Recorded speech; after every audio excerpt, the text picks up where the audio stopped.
नमस्कार, मैं doctor A K Agarwal, orthopaedic surgeon Satya hospital Kanpur, नए वर्ष में आपका स्वागत करता हूं।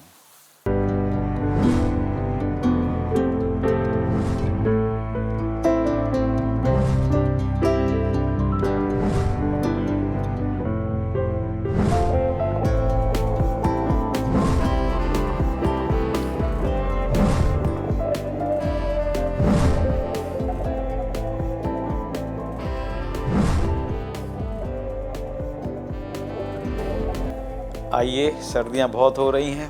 हम सभी लोग जो कि हेल्थ फ्रीक हैं, वो लोग जिम की तरफ भाग रहे हैं। जिम में आजकल मैं देख रहा हूँ बाहर खुले हुए से लोग बाग एक्सरसाइजेस कम कर रहे हैं, लेकिन जिम में भीड़ बढ़ रही है। जिम में क्या सावधानियां बरतें, जिम हमारे लिए हेल्पफुल कैसे रहे, उससे कोई हमें नुकसान ना हो कभी और दर्द बढ़ ना जाए, हम इन सारी बातों पे चर्चा करेंगे और समझेंगे जिम को कैसे और उपयोगी बनाएं। अक्सर हम लोग जब जिम जाते हैं तो कोशिश करते हैं कि ज़्यादा से ज़्यादा एक्सरसाइजेस कम ही समय में ज़्यादा से ज़्यादा एक्सरसाइजेस करें और उस समय का पूरा उपयोग करें। और उस वक्त हम बिल्कुल भूल जाते हैं कि उसका सही तरीका क्या है। जिम ट्रेनर है, वो पूरे जिम में एक होता है और अक्सर 30-40 लोगों को देख रहा होता है, और वो ज़रूरी नहीं कि आपको हर वक्त अटेंड कर पाए। तो बहुत महत्वपूर्ण बेसिक चीज़ों पे मैं बात करूँगा कि कैसे जिम स्टार्ट करना चाहिए। जब भी हम लोग जिम में जाएं, पहली बात तो रास्ते में, जैसे आजकल विंटर्स हैं, आप कवर अप होके जाइए।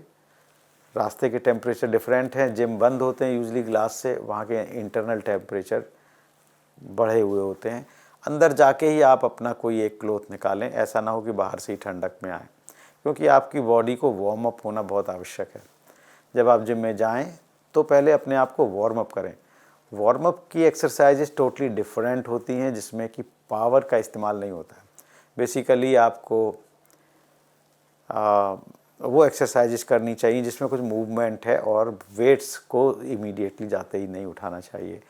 वो एक्सरसाइजेस कौन सी हैं? जैसे कि ट्रेडमिल पे चलना, जैसे कि ट्विस्टर पे ट्विस्टिंग करना, जैसे कि थोड़ा सा रनिंग जॉगिंग जैसी एक ही जगह पे खड़े खड़े करना, और हैंड्स एंड शोल्डर के मूवमेंट करना। जब इस तरह के मूवमेंट्स करके आपकी बॉडी एक लय में, फ्लो में आ जाती है, वार्म अप हो जाती है, तब आपको वेट ट्रेनिंग लेनी चाहिए। और वो भी उतने ही वेट लेने चाहिए जिससे कि मसल्स की इंजरी ना हो। जब भी आप ज़्यादा ओवर वेट एंथुजियाज्म में लेने की, ज़्यादा वेट उठाने की कोशिश करते हैं, तो होता क्या है कि जो मसल फाइबर हैं इधर से उधर जुड़े हैं, वो खिंच जाते हैं और टीयर हो जाते हैं, फट जाते हैं। और जब वो फट जाते हैं तो वहाँ पर ब्लड जमा हो जाता है, और जब ब्लड है वो उसकी हीलिंग एक डिफरेंट टिश्यू से होती है, जो कि उतनी मुलायम नहीं रहती, उतनी फ्लेक्सिबल नहीं रहती, और ये धीमे धीमे छोटी छोटी माइक्रो इंजरीज इकट्ठे होते होते आपको परमानेंट जोड़ों में दर्द पैदा कर देती हैं। इसीलिए आपने देखा होगा जो लोग बहुत जिम करते हैं, जो कि लोग बहुत पहलवान लोग हैं, उनको एडवांसिंग एज में जैसे जैसे उम्र बढ़ती है उनके जोड़ों में दर्द रहने लगते हैं। उसकी एक वजह यही है कि proper medical knowledge proper gymming की ना होना। तो अभी तक हमने समझा कि पहले वार्म अप होना है, उसके बाद वेट ट्रेनिंग लेनी है, और वेट ट्रेनिंग में वेट कितना लेना है, वो वेट उतना होना चाहिए जो कि आप थोड़े एफर्ट से आप उठा पाएँ। बहुत हैवी वेट आपके मसल्स को इंजरी करेगा, आपके टेंडन को इंजरी करेगा। इम्पॉर्टेंट ये है कि वेट आपकी पावर से बहुत अधिक नहीं हो, आपकी पावर से केवल 5 या 10% अधिक हो, और उसके रिपीटेड मोशन इम्पॉर्टेंट है, वो कई नंबर में हो, उसका नंबर बढ़ा हुआ हो। जैसे आपने 10, 20, 30 टाइम्स किया, लेकिन वो वेट बहुत अधिक नहीं है, तो आपकी मसल्स भी इम्प्रूव होंगी, जिम का फ़ायदा भी सही होगा, और आपको कोई जिम से होने वाली जनित इंजरीज नहीं होगी। ये बहुत ही महत्वपूर्ण है, क्योंकि बड़े बड़े पोस्टर्स लगे रहते हैं, बहुत ही मस्कुलर बॉडी दिखती है, और आप उस जोश में आके तेज़ी से अपनी मसल मास को बढ़ाना चाहते हैं, और पड़ोस में देख के उसकी बराबरी करने के चक्कर में वेट्स को बढ़ा लेते हैं और अपने टिश्यूज़ को इंजर करके आते हैं। वो टिश्यू इंजर्ड होके आपको उस दिन नहीं पता लगते हैं, नेक्स्ट डे पता नहीं लगते हैं, वो पता लगते हैं कुछ महीनों और कुछ वर्षों बाद। तब तक वो स्टेज जा चुकी होती है और ये जिम आपको फ़ायदा करने के बजाय कुछ नुकसान दे के चला जाता है। तो दोस्तों, ये इम्पॉर्टेंट बात को याद रखें। दूसरी इम्पॉर्टेंट बात है कि जिम में जो प्रोटीन्स, अक्सर आपने देखा होगा कि बड़े बड़े ब्लैक डब्बे वहाँ पर रखे रहते हैं, लोगों को प्रोटीन इनटेक के लिए वो प्रमोट करते हैं कि आप प्रोटीन पीजिए, ज़्यादा से ज़्यादा प्रोटीन, और ये डब्बे लीजिए। मैं ये कहूँगा कि पहले डाइट साइंस, न्यूट्रिशन साइंस को आप समझ लें।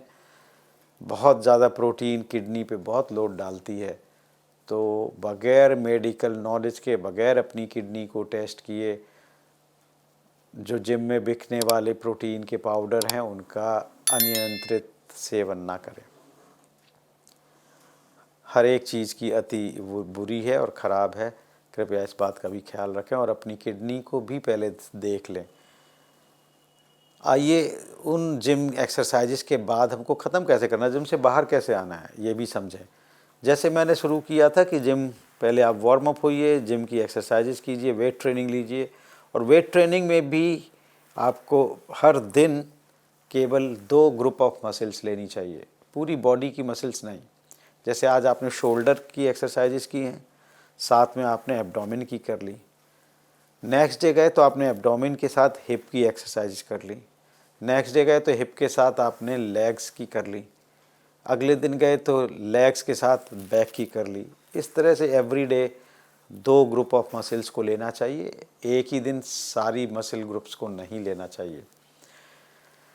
उससे आपकी सारे बॉडी की मसल्स रोटेटरी मजबूत होती चली जाएंगी और ऑल्टरनेटिवली एक एक ग्रुप को रेस्ट भी मिलता चला जाएगा। ये बहुत ही अच्छा एक आइडियल कॉम्बिनेशन है अपनी बॉडी को डेवलप करने का।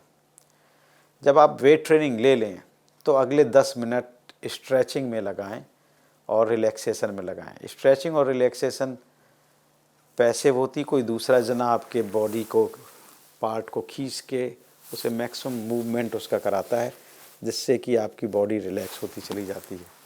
ये उतना ही इम्पॉर्टेंट है जितना कि आपने वेट ट्रेनिंग किया। अक्सर यंग एंथुजियाज्म जिमर इस समय को वेस्ट समझते हुए वो समय की कमी में तेज़ बाहर निकल जाते हैं और वेट ट्रेनिंग ली और बाहर निकल गए, अपने काम पे चले गए। मेरा आपको ये सुझाव है कि 10 मिनट की रिलैक्सेशन या स्ट्रेचिंग एक्सरसाइजेस के बगैर जिम से बाहर ना आएँ। तो आपका टोटल जिम शेड्यूल अगर 60 मिनट है तो 10 minute warm up, 30 minute weight training और 20 मिनट रिलैक्सेशन एक्सरसाइजेस, इस तरह से होना चाहिए। वरन मैं तो कहूँगा कि 20 minute warm up, 20 minute exercises, 20 minute stretching and relaxation. अगर आप ऐसा करेंगे तो पूरी ज़िंदगी लंबे समय तक जिम कर भी पाएंगे और उसका फ़ायदा भी लगातार होता रहेगा। अगर आप केवल उसका मक्खन मक्खन क्रीम क्रीम खाना चाहेंगे, यानी केवल वेट ट्रेनिंग करेंगे, तो आप लंबे समय तक नहीं जा पाएंगे और कम समय में आपके जोड़ों में दर्द और तकलीफ़ बढ़ जाएगी, जिससे जिम नुकसानदेह हो जाएगा बजाय फ़ायदेमंद होने के। रही बात जिम एक्सरसाइजेस के अलावा न्यूट्रिशन की है, तो मैंने आपको एक टिप दी है कि किसी आवेश में आकर उस प्रोटीन का बहुत अधिक सेवन ना करें। पहले अपनी किडनी को टेस्ट कर लें और प्रिसाइजली न्यूट्रिशन साइंस को समझ के उतनी ही प्रोटीन लें जितनी आपको आवश्यक है। किसी भी तरह के अन्य प्रश्नों के लिए आप प्लीज़ कमेंट बॉक्स पे लिखें। I will be more than happy to answer all those questions. अपने इस इंफॉर्मेटिव हेल्थ यूट्यूब चैनल को शेयर करें अपने दोस्तों के साथ, सब्सक्राइब करें। Thank you for watching Satya YouTube health channel. मैं डॉक्टर AK अग्रवाल आपसे विदा लेता हूँ।